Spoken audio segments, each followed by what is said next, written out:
Hi అండి అందరికీ. అందరూ బాగున్నారా? ఆనందాలకు, సంతోషాలకు నిలయమైన లక్ష్మీ నిలయం ఛానల్‌కు స్వాగతం, సుస్వాగతం. ముందుగా నా వీడియోస్ చూసి నాకు సపోర్ట్ చేసిన వాళ్ళందరికీ కూడా ధన్యవాదాలు. థ్యాంక్స్ అండి. వీడియో చూసి నచ్చితే లైక్ చేయండి. లైక్ చేయడం మర్చిపోకండి. మీరిచ్చే ఒక్క లైక్ నా వీడియోకి చాలా హెల్ప్ అవుతుందండి. ఈరోజు విషయం ఏంటంటే థంబ్‌నెయిల్ చూసారు కదండీ! మీకు అందరికీ అర్థమయ్యే ఉంటది. మన ఫ్యామిలీలో ఖర్చులు, కష్టాలు అన్నీ కూడా మామూలుగా ఎప్పటికప్పుడు వస్తూనే ఉంటాయి. వాటి గురించే ఈరోజు మాట్లాడుకుందాం. మాట్లాడుకోబోయే ముందు నేను చేయబోయే వంట ఏంటంటే ఈరోజు కాలీఫ్లవర్ ఫ్రై అనమాట. చాలా సింపుల్ అండ్ ఈజీగా ఏ విధంగా చేసుకోవాలో ప్లస్ చాలా టేస్టీగా కూడా ఏ విధంగా చేసుకోవాలో చూపిస్తున్నాను. చూసేయండి. కాలీఫ్లవర్‌ని మరీ ఎక్కువగా ఉడికించొద్దండి. జస్ట్ అంటే హీట్ ఎక్కితే చాలు. మామూలుగా వేడి నీటిలో వేసి కడిగినట్లుగా అలా తీసేసేయండి. ఎందుకంటే మరీ మెత్తగా అయిపోతే అంత టేస్టీగా ఉండదనమాట. అందుకనేసి. మనం ముందుగా అయితే కాలీఫ్లవర్‌ని కొంచెం హాఫ్ బాయిల్ చేసి తీసేసాం కదండీ! ఇప్పుడు మనకు కావాల్సినవి ఏంటంటే ఒక ఆనియన్, ఒక 3 పచ్చిమిర్చి, నెక్స్ట్ కొత్తిమీర, కరివేపాకు, అల్లం వెల్లుల్లి ఈ విధంగా కడాయి పెట్టి అందులో ఆయిల్ వేసుకోండి. ఒక 2 గరిటెల ఆయిల్ వేసుకోండి.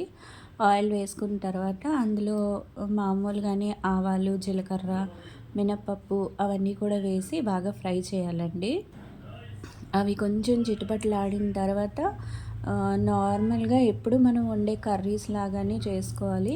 కాకపోతే ఫస్ట్ అల్లం వెల్లుల్లి గనుక చితగొట్టి మనం వేసామంటే ఆ టేస్ట్ అసలు చాలా బావుంటుంది.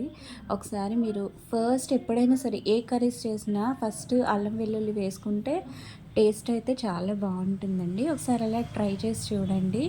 నెక్స్ట్ ఈ విధంగా ఫ్రై అయిన తర్వాత అల్లం వెల్లుల్లి పేస్ట్ వేయండి. చూస్తున్నారు కదా, అల్లం వెల్లుల్లి పేస్ట్ వేయండి. ఆ తర్వాత కొత్తిమీర, కరివేపాకు వేసి ఆనియన్, పచ్చిమిర్చి వేసి బాగా ఫ్రై చేసుకోండి. ఇలా ఫ్రై అయిన తర్వాత కాలీఫ్లవర్ వేసేయాలి. కొంచెం బాగా అంటే మీడియం ఫ్లేమ్లో పెట్టి ఫ్రై చేయండి. ఆనియన్స్ చాలా బాగా వేగుతాయి. ఎప్పుడైనా సరే ఆనియన్స్, పచ్చిమిర్చి, అల్లం వెల్లుల్లి ఫ్రై చేసేటప్పుడు మీడియం ఫ్లేమ్లో పెట్టుకొని మీరు ఫ్రై చేసుకోండి. చాలా టేస్టీగా ఉంటుంది. ఏ కర్రీస్ అయినా సరే చాలా టేస్టీగా ఉంటాయి. ప్లస్ మనకి ఇంకొకటి ఏంటంటే ఒక టిప్, అడుగు కూడా మనకి ఎక్కువగా మాడకుండా ఉంటుంది. ఏ కర్రీస్కైనా సరే ఈ విధంగా మనం మీడియం ఫ్లేమ్లో పెట్టుకొని చేసుకుంటే అడుగు ఎక్కువగా మాడకుండా ఉంటుంది. ఆయిల్ కూడా పైకి తేలే విధంగా ఫ్రై అవుతుంది అనమాట కర్రీ. మరైతే మనం విషయంలోకి వెళ్ళిపోదామా అండి. ఏం లేదండి, కష్టాలు అంటే మొదటగా మనకు వచ్చేవి ఏంటండి? ఖర్చులు. ఆ ఖర్చుల వల్లనే మనకి కష్టాలు అనేవి ఎక్కువ అవుతూ ఉంటాయి. ఆ ఖర్చులు ఏ విధంగా పెరుగుతాయి అంటారు? ఎక్కువగా మన ఇంట్లో ఉండే అట్మాస్ఫియర్ అనేది నెగిటివ్గా ఉంటే మనకి హెల్త్ ఇష్యూస్ రావచ్చు. ఇంట్లో అట్మాస్ఫియర్ అనేది కొంచెం డిస్టర్బ్గా ఉంటే హెల్త్ ఇష్యూస్ అనేవి త్వరగా వస్తాయి.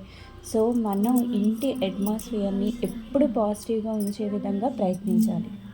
నేనేదో మీకు సలహాలు, సజెషన్స్ ఇస్తున్నానని అనుకోకపోతే ఒక్క విషయం అండి. మన ఇంట్లో అట్మాస్ఫియర్ ఎప్పుడు పాజిటివ్గా ఉండే విధంగా ప్రయత్నించే మార్గం ఏంటో నేను చెప్తాను, వినండి.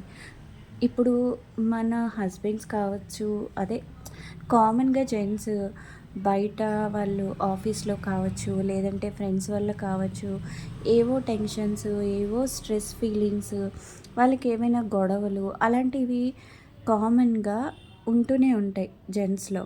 సో, అలాంటప్పుడు వాళ్ళు ఆ టెన్షన్స్‌తోని, అదే ప్రెషర్‌తోని అంటే ఆఫీస్‌లో ఉండే వర్క్ ప్రెషర్ కావచ్చు, స్ట్రెస్ కావచ్చు, ఏదైనా కావచ్చు కామన్‌గా ఉంటుంది. సో, అలా ఈవినింగ్ వాళ్ళు ఇంటికి వస్తారు. ఇంటికొచ్చాక కాస్త వాళ్ళు కోపంగా ఉండొచ్చు. వాళ్ళ ఫీలింగ్స్ అనేవి, వాళ్ళ థింకింగ్ అనేది కొంచెం వేరేగా ఉంటుంది. ఏమంటారు? ఇది కామన్‌గా అందరిళ్ళలో జరిగేదే. అలా వాళ్ళు ఈవినింగ్ ఇంటికి వస్తారు. అంటే ఒక స్ట్రెస్ కావచ్చు, టెన్షన్ కావచ్చు, ఏవైనా ప్రాబ్లమ్స్ కావచ్చు. వాటితో వాళ్ళు ఇంటికి వచ్చినప్పుడు వాళ్ళ ఫీలింగ్ అనేది వేరేగా ఉంటుంది. ఆ టైంలో మీరు కాస్త నవ్వుతూ కొంచెం మంచినీళ్ళు ఇవ్వండి. అంతే. ఇంకేం మాట్లాడకండి. వాళ్ళకి ఏదైనా ఇష్టమైతే వేడి వేడి టీ ఇవ్వండి. అయినా కూడా వాళ్ళు కోపంగా ఉన్నారంటే అస్సలేమీ మాట్లాడకుండా చాలా సైలెంట్‌గా ఉండండి. వాళ్ళకి వేడి వేడిగా టీయో కాఫీయో తాగి రిలాక్స్గా కూర్చున్నప్పుడు మీరు పక్కకెళ్ళి రిలాక్స్గా కూర్చోండి అంతే, ఏం మాట్లాడద్దు. అప్పుడు వాళ్ళు కామన్గా అడుగుతారు, ఏం మాట్లాడట్లేదేంటి అని. అప్పుడు మీరు ఒక్కటే ఒక సమాధానం చెప్పండి. మీరు కోపంతో ఉంటారు, బీపీ తెచ్చుకుంటారు.